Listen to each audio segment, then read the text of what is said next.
The headlines on the papers this morning. We'll start with the Standard.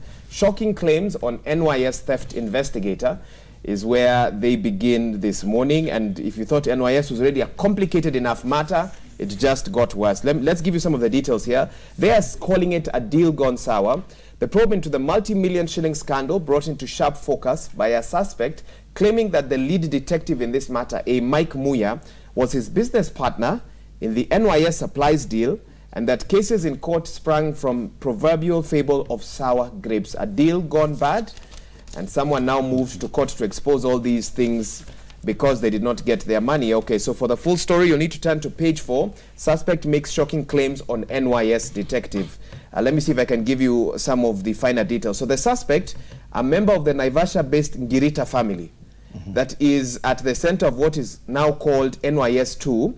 He claims the lead investigator, a Mike Julius Kingo Muya, was their partner in a company that traded with NYS.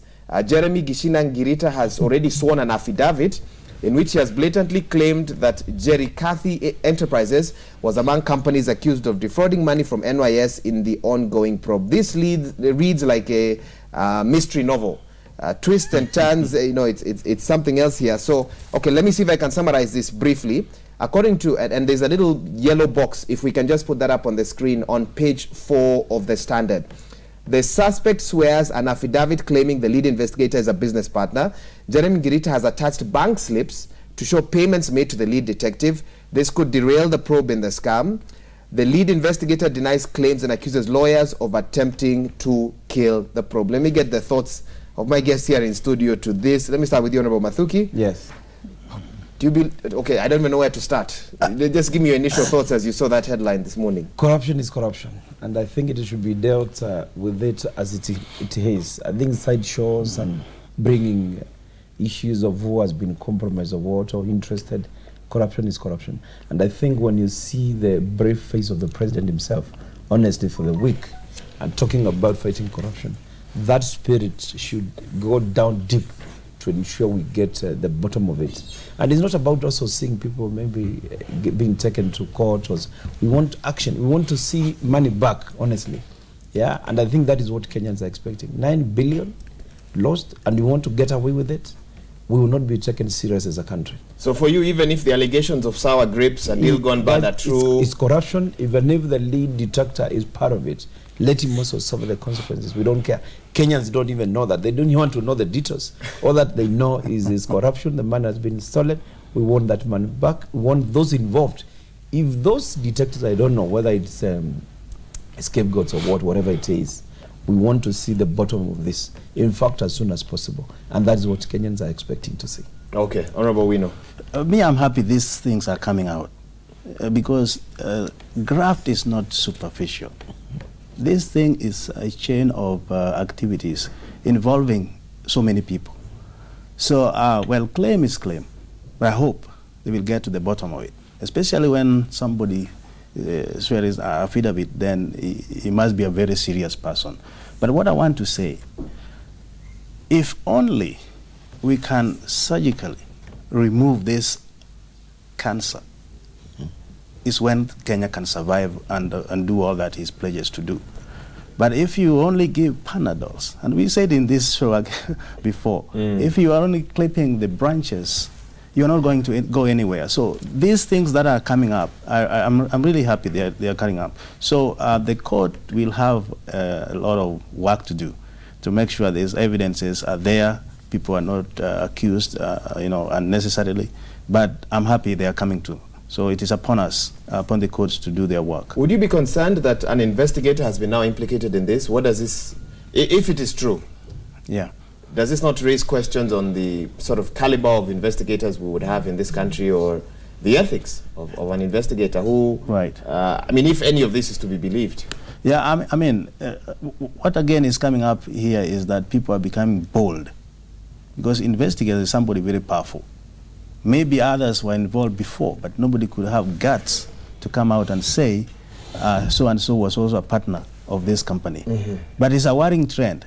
But it's not unusual in Kenya to have those who are in authority shielding for those who have committed crime. So that's why I'm saying I'm happy that it is coming out, so that these people can be bashed even to the bone. It doesn't matter who you are. Yeah. Honorable Elachi, give us well, let's start. The positive side is that Kenyans wake up every Sunday. They go to church, and on the pulpit they say, this corruption will kill our country. We are praying to God to ensure we clear it. I think now God has landed. Now, for this one of NYS, you know, it's a very, as you say, it's a novel. And the best we can do is, if indeed one of the directors, the detectives who are part of the team, you just need to step aside. Yeah. And the first thing, the best thing you can do to Kenyans is give us all the companies that are there, the people involved, so that people can see the directors of the companies, so that we don't end up again with somebody coming now on the dock in court, is when now you're starting to reveal. I thought in the investigations already, they have already known who is the director of this company, who is there. So if it is part of those who are in the process, because there will be. You know, one of the things we are forgetting is that you are allowed, yes, to do business with government. Kenya, the law allows them, and the law allows politicians, everyone. Your wives do the business, let's be honest. But then it doesn't say that now you come and do some funny business where you just supply air. You do that because that's what the Kenyans we love. We just love supplying air, and then we pay people. So those are, that is where now the impunity comes in, of how we don't care about public resources, our own taxes. Yet we have Kenyans, and that's why they are very bitter. Kenyans who are imagining, I have 15 shillings, and this 15 shillings I'm supposed to buy in waru, getheri, and make a meal for my children at evening. You find Kenyans who are able to afford, and they work in government, a bottle of whiskey of 400,000. You're putting on the table and you're so happy you can afford. But this is taxpayers' money, because we pay you. You pay, we are paid by them. Yeah. So when you do that, it looks very ugly, and it looks as if you are in another world, not in Kenya. You find after that, your children will go in a pub and they'll spend $1 million bob a night, excuse me. And we want to feel that Kenyans are happy. Kenyans themselves are saying, if we don't deal with this, very soon they'll start burning our houses. Because they'll come home and say, but this is our taxpayers' money, what else? So can we remove this perception we have now created to those who feel we are paying tax, and we have very few people who are joking with our tax? Can we come out as leaders, politicians? And let me tell you, in this all, because us ourselves will find ourselves in this scenario, we will kill all these things we are doing. But this time around, I just want to tell our class, this one is not going to be killed by us. This time around, God has said, class, you mean political class? Yes, we are coming for us. Time is up for us leaders, because we have to change. We have to change why we come into leadership. We have to change why we take positions. And if I feel this position is a position that will compromise me, I would rather say no and just go do another job that is better. So for me, until Kenyans, we try and see a Kenyan is able to wake up, have his basic needs, come at that level. You're imagining, every Kenyan is trying to ask, we are being taxed left, right, center. You go into a restaurant, you're taxed. You have here, you're taxed. You have. They are not complaining. All they are saying, can we see our tax it? Money work for us? us. Because they have seen it work abroad. They see tax can change. Tax can bring you good things. And if Kenyans, and that's all Kenyans are saying, I am willing to do it, but can I see better life? And I must say personally, it's very painful as we file our taxes that we wonder eventually where that money will wind up, and I'm sure that's what a lot of our viewers are asking. On page 4 of the Standard as well, there's another little story there. It's not the main story. Opposition turns heat on Ruto's confidence. Opposition leaders are now hitting back at the deputy president for failing to prevail on his lieutenants to keep off investigations and prosecutions. The leaders from ODM, Wiper, Amani, amongst others, said the war on graft was not targeting any community. And at the bottom there, We can also see Jubilee Party legislators said the ongoing war against corruption was being used to target innocent individuals. Senator Murkomen, Kikuyu MP Shungwa said politics had now interfered with the Graft investigations. And let me read a quote here from Senator Murkomen. We should not spoil people's names by pointing fingers and accusing them of corruption. Innocent individuals should not be victimized. Let the law act on those found culpable. While Mr. Ishungwa said the Graft war had been politicized and some leaders had been wrongfully accused. I'm wondering which leaders he's talking about here. I haven't seen the names of any leaders in the paper. I wish he was here today. Maybe we'll host him tomorrow and ask him that question. But let me get your thoughts on the new angle of politics. And Graft matters are now being discussed at fundraisings, at church services as well. And that is going to complicate, you know, even the matter of NYS even further. And that's what we are saying is extremely unfortunate that we want to politicize war on Graft. We want to politicize corruption now. And when it starts taking that kind of angle, I can assure you, we may not be getting far. I remember even over the weekend, the Deputy President said the prosecutions will be fair and just. Of course, that is expected from the courts and so forth. But when actually political leaders go to political rallies and start now trivializing the issues of corruption, what will happen is that it may not even get anywhere. And at the end of the day, it will be now no proofs, and you still people walking the streets, and the 9 billion and so will just get lost. That's the most unfortunate. In fact, what I would encourage political leaders is to refrain from actually commenting on particularly matters of corruption when they're under investigation.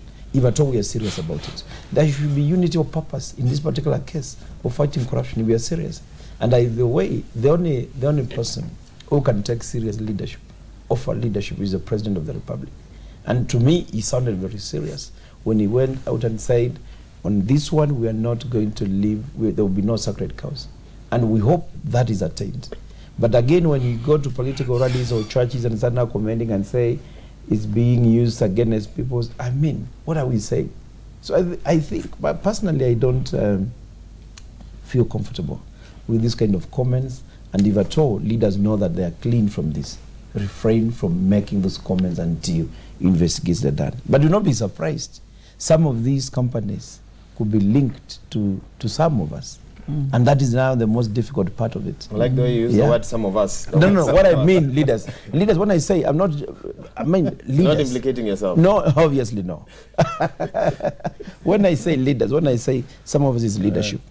Yeah, I'm not pinpointing any particular person, but I'm saying the only difficult thing is that when you go to the list and then establish some of these companies are related to some political leaders, and that is where now the problem will be, because we will never get to the bottom of it, and that is the most unfortunate part. But they should leave the investigators to do their work. Particularly, do their work. I saw the DPP looking very serious. I look at the judiciary, and when actually the Chief Justice says we are committed and we are looking actually to get into the bottom of this, he looks business, he means it. So we want to see. But when you go to churches and say, oh, he's targeting me, and he now starts using your tribe and say now this is targeting us because of 2022, we are missing the point. We're missing the point. We are missing I want to take you to page 5 of the Daily Nation, where the Deputy President has actually waded in on this. Page 5, the Daily Nation, leave petty politics out of Graft war, says the DP. The Deputy President has downplayed reports that the heightened war on Graft has been politicized in an apparent reference to claims by some of his lieutenants that he was being targeted. Speaking during a church service in Mombasa, Mr. Ruto warned leaders against bringing politics and pettiness into the ongoing war on Graft. He said the campaign was a government-initiated one that must be achieved. He added that the war must continue because it has no sides and knows no politics. It is blind to tribe, religion, region, or political affiliation. The fact that he's saying that the war has no sides and knows no politics probably means that he's answering those who are saying that this war has sides and has I mean, he can't just be saying these words. I'm sure he's saying them in reaction to something somebody else said. Honorable Owino, you now come in and give us your thoughts. Thank you, Wahiga. But before I give, let me take you back to page 1 on Standard. You know, Gor Mahia is a mighty football club, and it's also... We saw that yesterday. Yeah, I want to congratulate them, although we lost one of our fans, Otieno Wadgoma. It's very sad. But now, let me ask you, some quarters say is the guilty who is afraid. Those who claim to be the allies, and they are in so many of this department, NYS, NCP, pipeline, energy, was that a coincidence, or was it also another corruption to put so many allies in these important ministries? Somebody will ask that. Allies question. of the Deputy President? Yeah. Let's start there, because it's not by coincidence that they are. Maybe it is by design. And the people who are now claiming the Deputy President is targeted. Who is targeting who? Because if by any chance he influenced the appointment, what they should have done to the DP is to be honest in their positions and don't get involved into the scandals. But let anybody who is caught up in this mess face their own music. For example, when you are taking the oath of office, it's not, the community did not carry that Bible. And they also don't get your salary. Exactly. You did carry it alone. And the sad thing, Waiga, in this thing, that these monies which are being embezzled, if only they were channeled to the community projects, poverty alleviation would have taken place. These communities would have benefited more. But here is a case where these grafts are being unearthed by the internal auditors or the national auditor.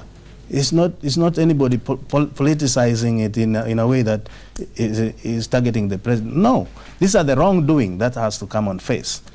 What I can say, the president have to stay his ground. He has to put his feet on the ground for this animal to be slaughtered. And I know there will be ping pong around it, but let's not give that attention. Kenyans have resolved that they have to get away with these corruption activities. So let's come together and don't say this and you say that. You know, that's kind of oxymoron. You say you don't want politics, and you're doing politics about it. Even now, the politics of 2022, how is it coming about? Why should we be doing it when we are talking of development agenda of the president, the 4 big things? Why? So there is a dishonesty. Let's be honest as Kenyans. Put politics aside. Let those who are implicated. You can only be innocent through court system. When the court says no, you can go. Okay. And that is where the fairness is being expected.